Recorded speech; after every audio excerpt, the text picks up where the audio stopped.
বন্ধুসকল আপোনালোকে জানেনে যে টাইটানিক কিয় ডুবিছিল?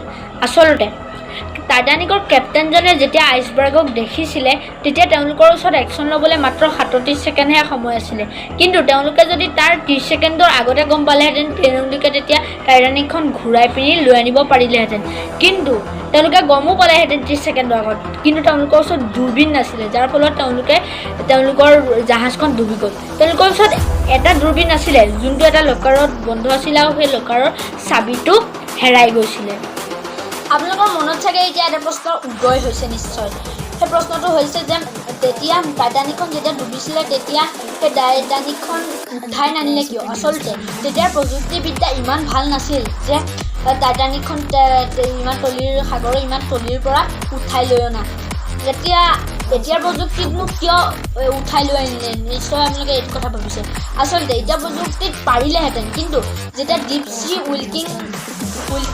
উইল্কিঙৰ সহায়ত চাইছিলে টাইটানিকখনত, তেতিয়া এইটো দেখিছিলে যে আইৰণ ইটিং বেক্টেৰিয়াই টাইটানিকখন গোটেইখন খাই পেলাইছে। এতিয়া প্ৰযুক্তিবিদ্যাই সেইটো উঠাই লৈ আনিলেহেঁতেন, তেতিয়াহ'লে আমাৰ হাতত মাত্ৰ ধূলি বাচি গ'লহেঁতেন, অকল ধূলি।